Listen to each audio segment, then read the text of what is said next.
High tension વીજ લાઇનના મામલે કચ્છ મોરબીના અને સૌરાષ્ટ્રના ખેડૂતો વિરોધ કરી રહ્યા છે, જેમાં વાવ થરાદના ખેડૂતો તેમના સમર્થનમાં આવ્યા છે અને ફરીવાર આ મામલો ગરમાઈ ગયો છે અને હવે ઉત્તર ગુજરાતથી પણ વિરોધના સૂર ઉઠી રહ્યા છે, જેની શરૂઆત પશ્ચિમ ગુજરાતના કચ્છથી થઈ હતી। ત્યારબાદ મામલો સૌરાષ્ટ્રમાં જામ્યો, કારણ કે આ વીજ લાઇનો રાજ્યના કેટલાય ભાગોમાંથી પસાર થવાની છે।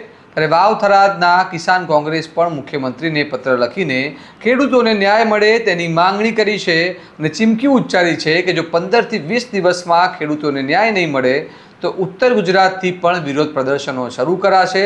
શું છે સમગ્ર મામલો, આવો વિગતે વાત કરીએ આ અહેવાલમાં। નમસ્કાર, હું ચિરાગ વર્ષાબેન, આપ જોઈ રહ્યા છો સ્વમાન। ગુજરાતમાં ખાનગી વીજ કંપનીઓ દ્વારા સૌર ઉર્જા, પવન ઉર્જા અને ટ્રાન્સમિશન લાઇનો માટે મોટા પાયે વીજ ટાવર ઊભા કરવાની કામગીરી ચાલી રહી છે, પરંતુ આ કામગીરી દરમિયાન ખેડૂતોની ખેતીની જમીનને નુકસાન પહોંચતું હોવાના ગંભીર આક્ષેપો સામે આવ્યા છે, જેની સામે વિરોધ થઈ રહ્યા છે અને ગુજરાતમાં કેટલી જગ્યાએ ખેડૂતો વિરોધ કરી રહ્યા છે, આંદોલન પર બેસ્યા છે।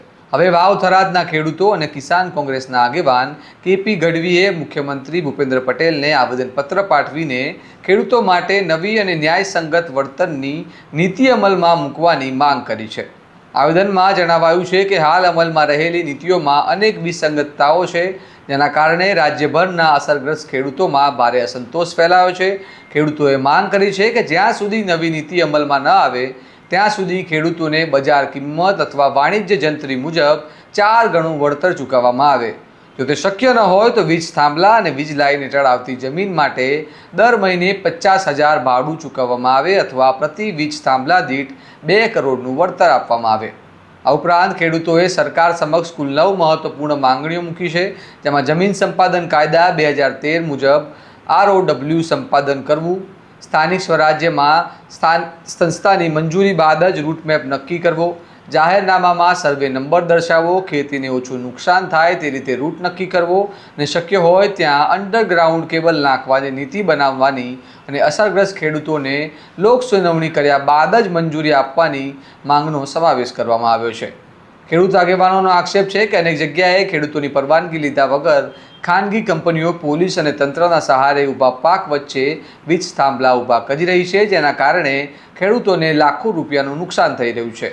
તેમનું કહેવું છે કે વિકાસનો વિરોધ નથી, પરંતુ વિકાસના નામે ખેડૂતો સાથે અન્યાય કોઈ પણ ભોગે સ્વીકારવામાં આવશે નહીં। વધુમાં તેમણે જણાવ્યું કે રાજ્યના વિવિધ વિસ્તારોમાં ચાલી રહેલા ખેડૂતોના આંદોલનોને કોંગ્રેસ પાર્ટીએ પણ સમર્થન જાહેર કર્યું છે અને ખાસ કરીને મોરબી જિલ્લામાં છેલ્લા 10 દિવસથી હજારો ખેડૂતો આ મુદ્દે આંદોલન કરી રહ્યા છે અને હવે અન્ય જિલ્લાઓમાં પણ ખેડૂતોનો વિરોધ વધુ ઉગ્ર બની રહ્યો છે। સાંભળો ખેડૂત આગેવાન કેપી ગઢવી શું કહી રહ્યા છે।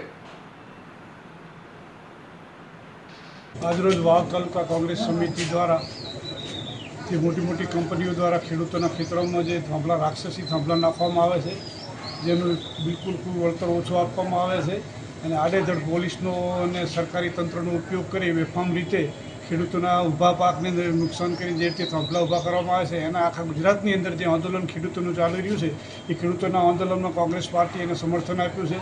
મોરબીની અંદર જે હજારો ખેડૂતો છેલ્લા 10 દિવસથી ઉપવાસ ઉપર બેઠા છે, એની સમર્થનની અંદર કોંગ્રેસ પાર્ટી દ્વારા આજે આવેદનપત્ર આપવામાં અમારા પ્રમુખની આગેવાની નીચે આપવામાં આવ્યું છે। અમારી માગણી એવી છે કે ખેડૂતોના ખેતરની અંદર જે કંઈ થાંભલા નાખવામાં આવે 2 કરોડ રૂપિયાને વળતર આપવામાં આવે અથવા જે રીતે મોબાઈલના થાંભલા નાખવામાં આવે છે એ ટાવરનું જે રીતે ભાડું આપવામાં આવે, મહિને 10,000 15,000 રૂપિયા માસિક ભાડું આપવામાં આવે અને એની અંદર જે તાર લાઈન નીકળે છે તાર લાઈનને આપણે ફૂટ પ્રમાણે જે અમારી માગણી છે એ પણ સરકાર અમારું વળતર આપે અને ખેડૂતોને પૂરેપૂરો ન્યાય મળે, એના માટે અમે આજે આવેદનપત્ર આપ્યું અને અમારા આવેદનપત્ર મામલતદારને આપી અને અમે રજૂઆત કરી છે કે ખેડૂતોને જે અંદર નુકસાન થાય જમીનની અંદર પાકનું, બીજા મોલનું, એનું પણ પૂરું વળતર આપવું જોઈએ અને થાંભલાની જેટલી જગ્યા રોકાય એનું માસિક ભાડું અથવા 2 કરોડ રૂપિયાની રોકડમાં ચૂકવે એવી મારી માગણી છે। એની માગણીનું મેં આવેદનપત્ર કોંગ્રેસ પાર્ટીના નેજા નીચે અમે મામલતદારશ્રીને રજૂ કર્યું। સાહેબ, તંત્રને તમે આજે આવેદનપત્ર આપ્યું છે, આગામી સમયમાં તંત્ર તમારી જે રજૂઆતો છે તેને ધ્યાનમાં નહીં લે તો કોંગ્રેસ આગામી શું પગલાં ભરશે?